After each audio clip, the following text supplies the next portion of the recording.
a couple days later, I began bleeding. To be honest with you, I didn't want to know. Like, I didn't want to know that this baby wasn't there. I was so tired of people having such conditional love for me that I had this one thing inside me that would love me unconditionally. And I didn't want to come to terms with the fact that I was losing that too. You give me a vibe and a feeling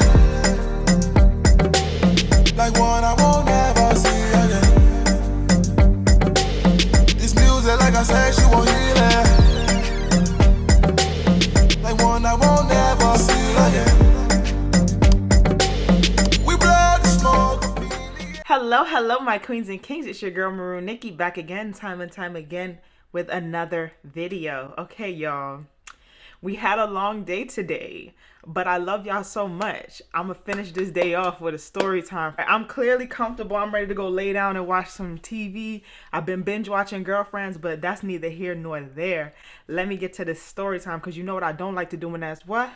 Waste time. Before we get started, make sure that you like, subscribe, and push the post notification bell. Hit the 1, 2, 3 so that you can receive a notification of my post when I post. And to my loyal royals, you already know what we about to get into. All right. Also, don't forget to follow me on Instagram if you want to see more of me, and I will attach that above. Now, before we even get started with me talking about the story time, if you haven't watched part 1, please go ahead and do so, because you will not understand what's going on in this part if you're not with me on the first part.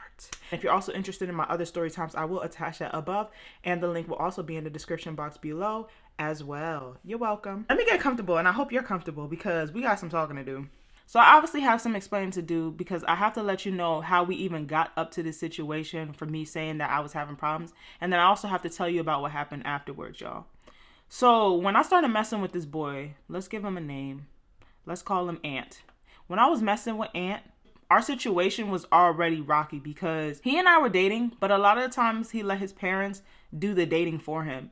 They were really calling the shots in our little situation or relationship or whatever you want to call that. Now, he lived under their roof, which I understand, but it got to the point where, like, he was 24 years old and he had to ask for permission to hang out with me.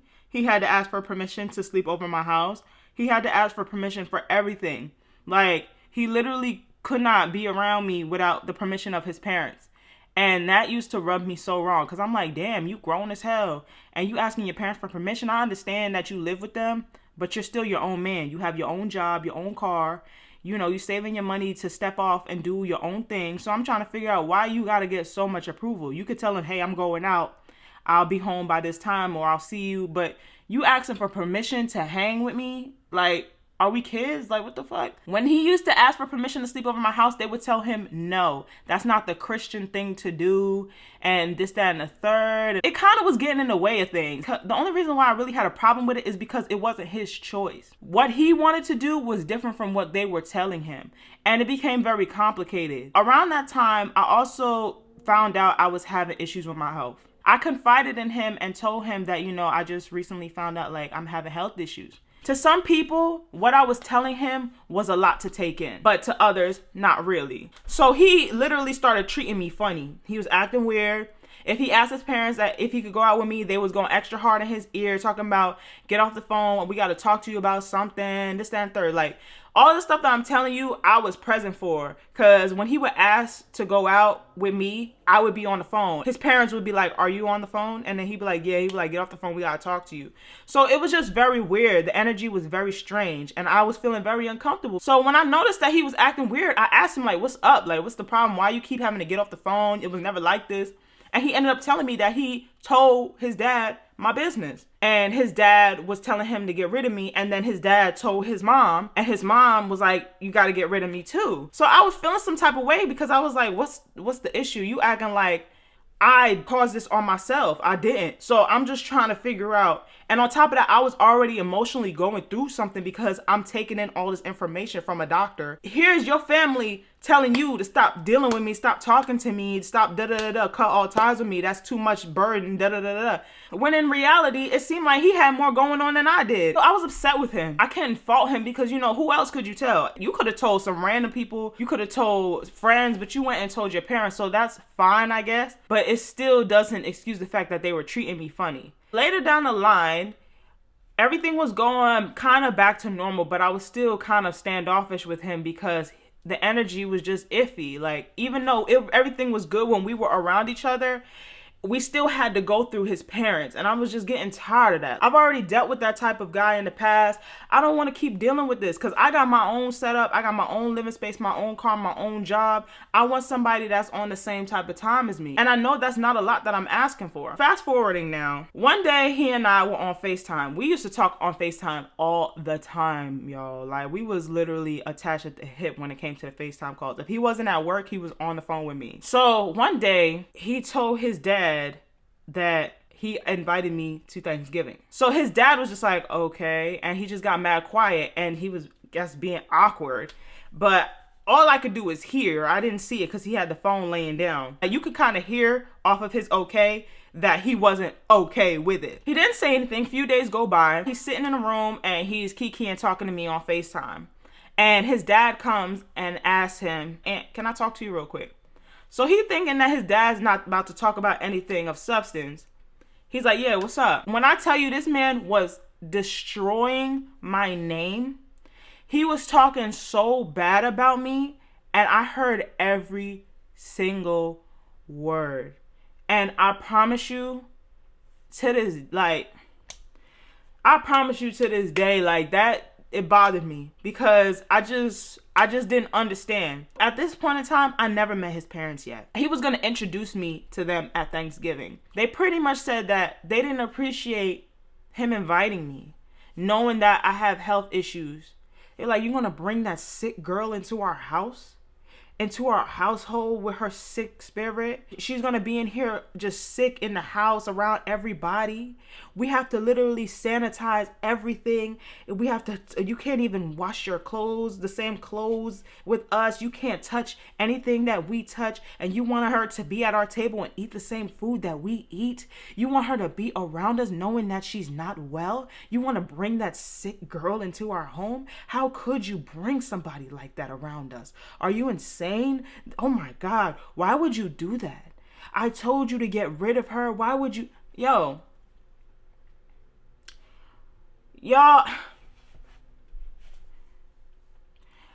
this man was talking about me like I was carrying something contagious. He was talking about me like I was the fucking plague. Due to his ignorance on my condition, he chose to speak out of turn like that. I could have hung up, but I didn't. I really wanted to hear if this is how people truly think. Look at how y'all judge.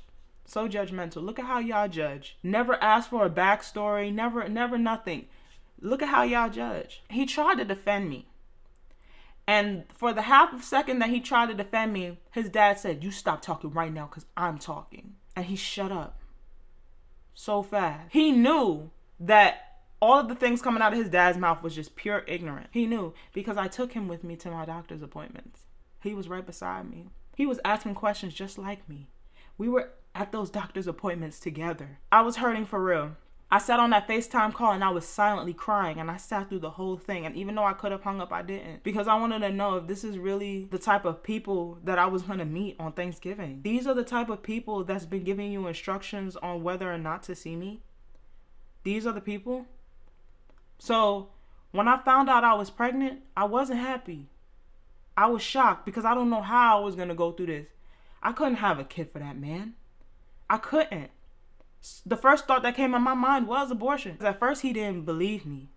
So I brought the results down to him, and it became so real for him. It was so real that he chose to be a deadbeat. And he abandoned me as soon as he found out I was pregnant, ghosted me and everything. The stress was overwhelming. I spent every night crying in the darkness of my bedroom because I was like, how am I going to do this? I was already in my mind thinking like maybe I should get rid of it. But as time was going along, the fact that he left me and didn't want nothing to do with it made me want something to do even more with this child. And I was slowly beginning to decide that I was going to keep it. I made an appointment with Planned Parenthood because I wanted to know more about how far along I was, and I wanted to know more information. It was a couple weeks out. At night, I'm just rubbing my stomach and I'm thinking to myself like, I think I want to keep this. I think I want to do this. Even though I'm stressed, Even though I'm upset, even though I'm heartbroken, I'm trying to reach out to this guy. He's not caring about nothing I'm saying. He's ignoring me. He's not talking to me. He doesn't want to be in my life or the child's life. I'm still going to do it. If you don't want to be here, that's fine. I'm going to keep this baby and I'm going to do it on my own. So as soon as I made the decision to keep the baby, a couple days later, I began bleeding. It wasn't no ordinary blood. It was heavy and it was thick. I was bleeding for approximately 14 days straight. I know you're probably like, why didn't you go to the doctor? Why didn't you see someone? I don't know why I didn't go to a hospital right away. I don't know why I had that one appointment for Planned Parenthood a couple weeks away, and I was just banking on that. And even though I know I shouldn't be bleeding while I'm pregnant, to be honest with you, I didn't want to know. Like, I didn't want to know that this baby wasn't there because I just made the decision that I wanted to keep it. And I was already feeling dead inside because I thought that I was going to have someone that was going to help me raise this child. And I've been constantly going through problems with him and his family. He finds out that I'm pregnant, ghosts me, and abandons me, leaving me to deal with this shit on my own. I was already feeling tore up. I was in a whole different state. I had no family, no friends. I just felt lonely. And here I am, bleeding out for 14 days. Like, I was already feeling as dead inside as possible. And I just wanted one thing. I was holding on to this one thing because I was so tired of people turning their back on me and faking like they really like me or having such conditional love for me that I had this one thing inside me that will love me unconditionally. And I didn't want to come to terms with the fact that I was losing that too. So I didn't speak to anybody. And when my appointment came for Planned Parenthood and they checked, they said there was no baby. And when they said that to me, it hit me. It hit me really hard. And I fell into a deep, deep depression. And that lasted for months. My emotions were all over the place. Like, I was all over the place. I was wondering why. I was wondering if this was my fault. I couldn't even tell him that the baby wasn't here anymore. I just felt alone. I was literally by myself going through this. It was one of the most painful processes that I've ever gone through.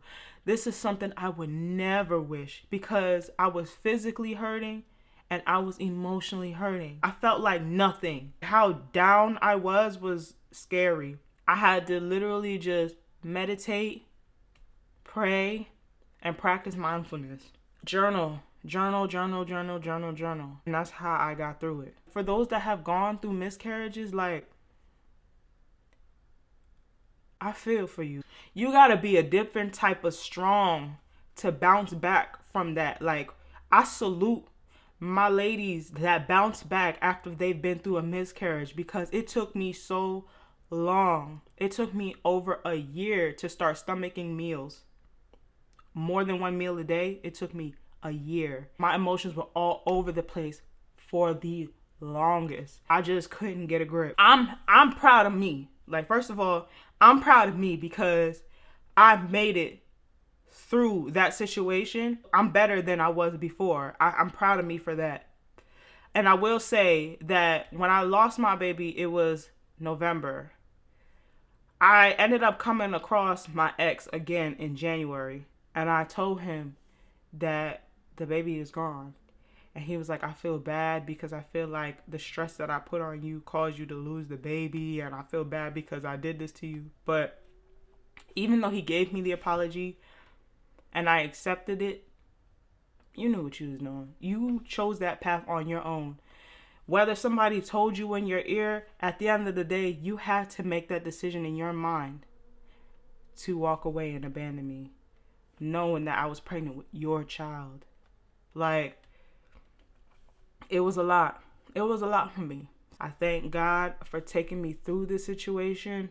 Even though I went through that situation and it was very terrible, it was very traumatizing, it was a lot of things. I could go on and on about all the negative feelings that it's caused me. I was able to learn more about myself in that moment.